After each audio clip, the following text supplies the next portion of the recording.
Let's talk about improvisation in bluegrass guitar. One of the first things we want to recognize when we talk about improvisation is that it's a way we can ultimately communicate music. I see a lot of bluegrass guitar players playing, licks and kind of preconceived versions of songs, and kind of thinking of improv as this sort of way to sort of modularly place one lick here and another lick there, and we end up with a solo. And that's not a bad thing necessarily, but what I really want to encourage here is opening more doors for you to really notice more of an honest, personal, kind of unique experience. A lot like our speech, and we want to recognize there's a lot of complex layers at work here to just have a conversation. The way that I know what words to use, or can even conceive of what words to use, and my accent and the background that I have to lead me to want to say certain things to certain people. A lot of layers at work here. Improvisation is sometimes hard to talk about. It's hard to teach.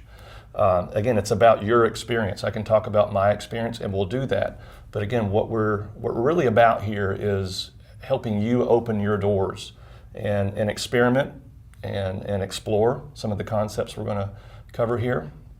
And a big purpose here is basically to initiate and embrace a process. When we talked about opening up the fretboard and building fluency, it's about a process. When we talked about building speed with your flat picking, it's about a process. And the same thing here with improvisation. It's not about a result. It's not about, I want to learn this lick and learn a new lick to install or place in this existing version of some other song. It's about taking the time that it needs to discover these building blocks and work on these building blocks. Consistently setting a stage for yourself to explore, again, and notice what's successful, what works, what doesn't work. Acknowledge ideas coming from you, accepting what those ideas can be. That's about a healthy environment.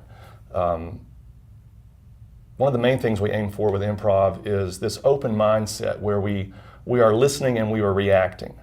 And that's tricky, just as we're humans communicating. Sometimes that means we are vulnerable, especially when something's new. When we talk about mindfulness on the site, there's a lot of this non-judgmental accepting that we want to be aware of. That's hard for improvisational work because we tend to decide if something's right or wrong pretty quickly in our work. So there's this idea that I want you to think about, just this idea of an improvisational spirit. It's kind of a mindset. It's an energy that we want to bring to the work here. And it's really about being playful, being curious. When you think about when you did most of your learning as a child, it didn't seem like work. It was just fun. Here's some building blocks on the floor. Let me put something together that looks like a car. Let me put something together that looks like a house, again, with the same blocks. But there wasn't this expectation or framework that it has to be something right or wrong. Just getting past some of our own, again, expectations and maybe preconceived mindsets is tricky. It takes time, it takes patience.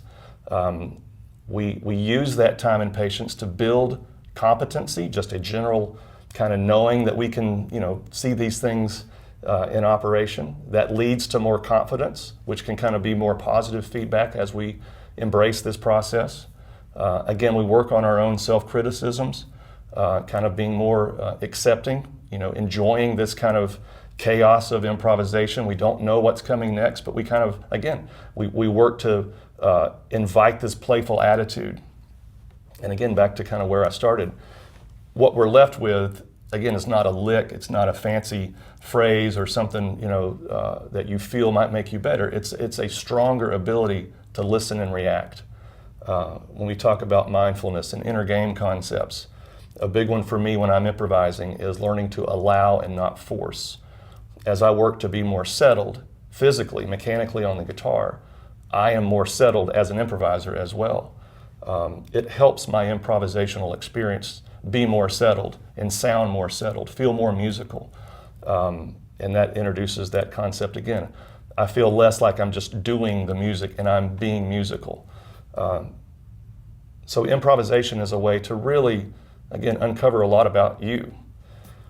Sorry, I got to pick up. So working on improvisation is a deep way and rewarding way to kind of work on you and discover, again, like I say, that unique and personal voice. We have some specific and concrete things to work on here, where we sort of open up the building blocks of improvisation with fretboard fluency, song internalization, maybe some of this, back to this concept of just our experience improvising and what that means, and what ideas are and where they come from, and what do we do when we notice that they're there. And so let's get started.